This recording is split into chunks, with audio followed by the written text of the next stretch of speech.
Dark అప్పుడు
అదే out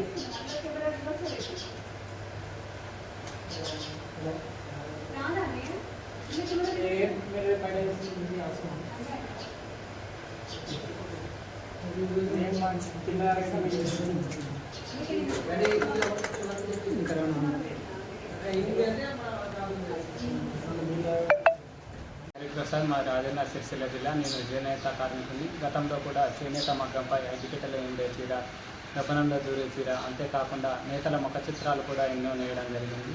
G20 logo కూడా నేసి దేశ ప్రధాని మన్ననలు కూడా పొందినాను. మొన్నటికి మొన్న అయోధ్య ప్రాణ ప్రతిష్ఠ సందర్భంగా సీతమ్మ వారికి బంగారు పట్టు చీర కూడా నేసినాను. గత సంవత్సరం కూడా శ్రీరామనవమి సీతారాముల కళ్యాణానికి మా సిరిసిల్ల నుండి పట్టు పీతాంబరం చీర నేసి గత ప్రభుత్వం తరఫున భద్రాద్రి సీతారాముల కళ్యాణానికి పంపించడం జరిగింది. అదే స్ఫూర్తితోని ఈ సంవత్సరం కూడా సీతారాముల కళ్యాణానికి పట్టు చీర నేయడం జరిగింది. ఇందులో చీర యొక్క పళ్ళులో సీతారాముల కళ్యాణం, కింది బార్డర్లో భద్రాద్రి సీతారాముల ప్రతిరూపం, పై బార్డర్లో జై శ్రీరామ్.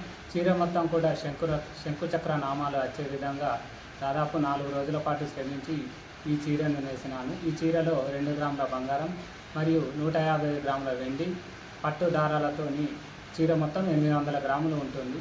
ఈ చీరను దేవాదాయ శాఖ మంత్రికి చూపించిన తర్వాత భద్రాద్రి సీతారాముల కళ్యాణానికి ఈ చీరను అందిస్తాను.